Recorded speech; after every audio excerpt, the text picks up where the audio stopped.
Hello, hi everyone. Welcome to Cybrosys. In today's video, we're going to discuss about splitting MO using batch size.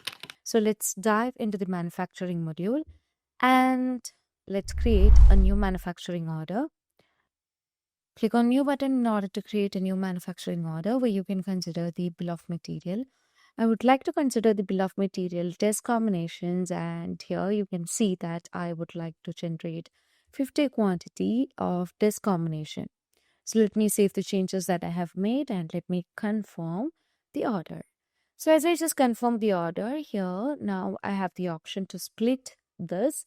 So we know in Odoo 18 also we had the option to split the manufacturing order. Likewise, you can also just do the splitting of the manufacturing order in Odoo 19. But the change or the new feature that you can find is that we can set a maximum batch size.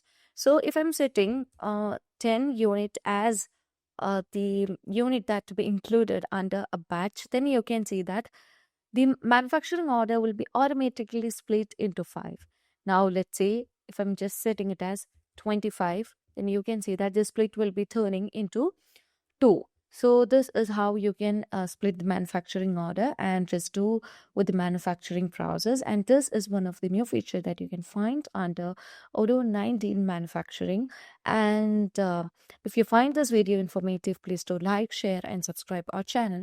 If you want Odoo customization, Odoo implementation, and Odoo tutorial videos, feel free to contact Cybrosys. As always, stay awesome and thank you for watching the video.